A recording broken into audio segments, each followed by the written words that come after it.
Você sabe qual é a verdadeira história do PT antes de chegar ao poder? Antes de chegar ao poder, o PT já dava sinais claros do que viria a ser o seu projeto para o Brasil. Lá atrás, o partido começou a ganhar espaço nas instituições, com a eleição do Lula, por exemplo, como deputado federal mais votado do país, formando uma bancada expressiva, conquistando prefeituras importantes mais tarde, e até o primeiro governo estadual do PT aqui no Espírito Santo. O primeiro governador de estado do PT foi aqui no estado. Pois bem, eles já estavam nas associações de moradores, nos sindicatos, nas universidades, nas igrejas, e já se infiltravam também na máquina pública e se preparavam para chegar ao poder central.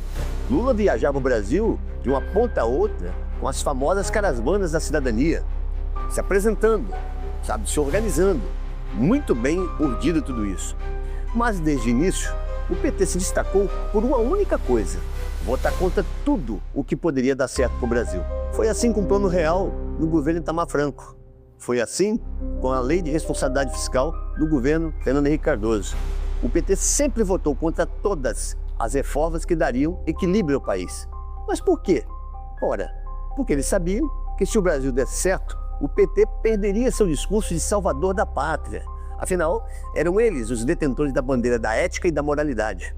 Eles nunca trabalharam pelo sucesso do Brasil, trabalharam pelo fracasso, porque o fracasso era o combustível da narrativa deles. E quando Fernando Henrique Cardoso estabiliza a economia e o país começa a andar, o PT parte para a retórica populista, dizendo que, por exemplo, as privatizações eram entreguismo, que o Estado tinha que ser dono de tudo, sempre vendendo a ideia de que só o PT era honesto, só o PT era dono da moral. Aí finalmente eles chegaram ao poder central. E o que fazem? Aparelharam definitivamente o Estado e se aliaram ao que havia de pior na política brasileira. Sarney, Renan Calheiros, Jader Barbalho, Collor de Mello, o Centrão, incluindo o próprio PSDB. Os tucanos, que na verdade nada mais eram que um artifício da esquerda um pouquinho mais distante até aquele momento. E criaram o maior esquema de corrupção da história do país. Um partido que dizia lutar contra o sistema se fundiu a ele. A partir daí, então, o PT mostra sua verdadeira face. Não era um projeto de governo, nunca foi. Era um projeto de poder. Um projeto com raízes ideológicas bem profundas, ligadas ao Foro de São Paulo, criado por Lula e Fidel Castro para transformar a América Latina num bloco de regimes socialistas. De lá vieram Chávez, Maduro, Evo Morales, Ortega, todos os exemplos de ditaduras que começaram pela via democrática e terminaram sufocando as liberdades. Aqui no Brasil, naquela época, quem denunciava isso era tratado como radical. Ser de direita era um pecado mortal, com a mídia contribuindo enormemente para essa doutrinação. Mas o tempo mostrou que a história do PT não é sobre justiça social, nem sobre igualdade.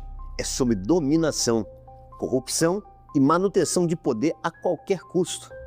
Eis que surge o surpreendente Jair Bolsonaro, um quase isolado combatente ao sistema da Câmara Federal, com o discurso de Deus, pátria, família e liberdade. Eles reagem com ódio, porque isso ameaçava todo o sistema que eles agora lideravam. Tentaram destruir o homem e, junto com ele, o movimento que devolveu o patriotismo ao povo brasileiro. Hoje, o Brasil volta a ser governado por aqueles que sempre votaram contra o que funcionava e continuam a atacar tudo que representa justiça, liberdade, fé e ordem. Enfim, essa é uma parte da história que o PT tenta apagar, mas que você não pode esquecer. Mas me diz uma coisa, quantas vezes o Brasil ainda vai cair na mesma historinha antes de acordar?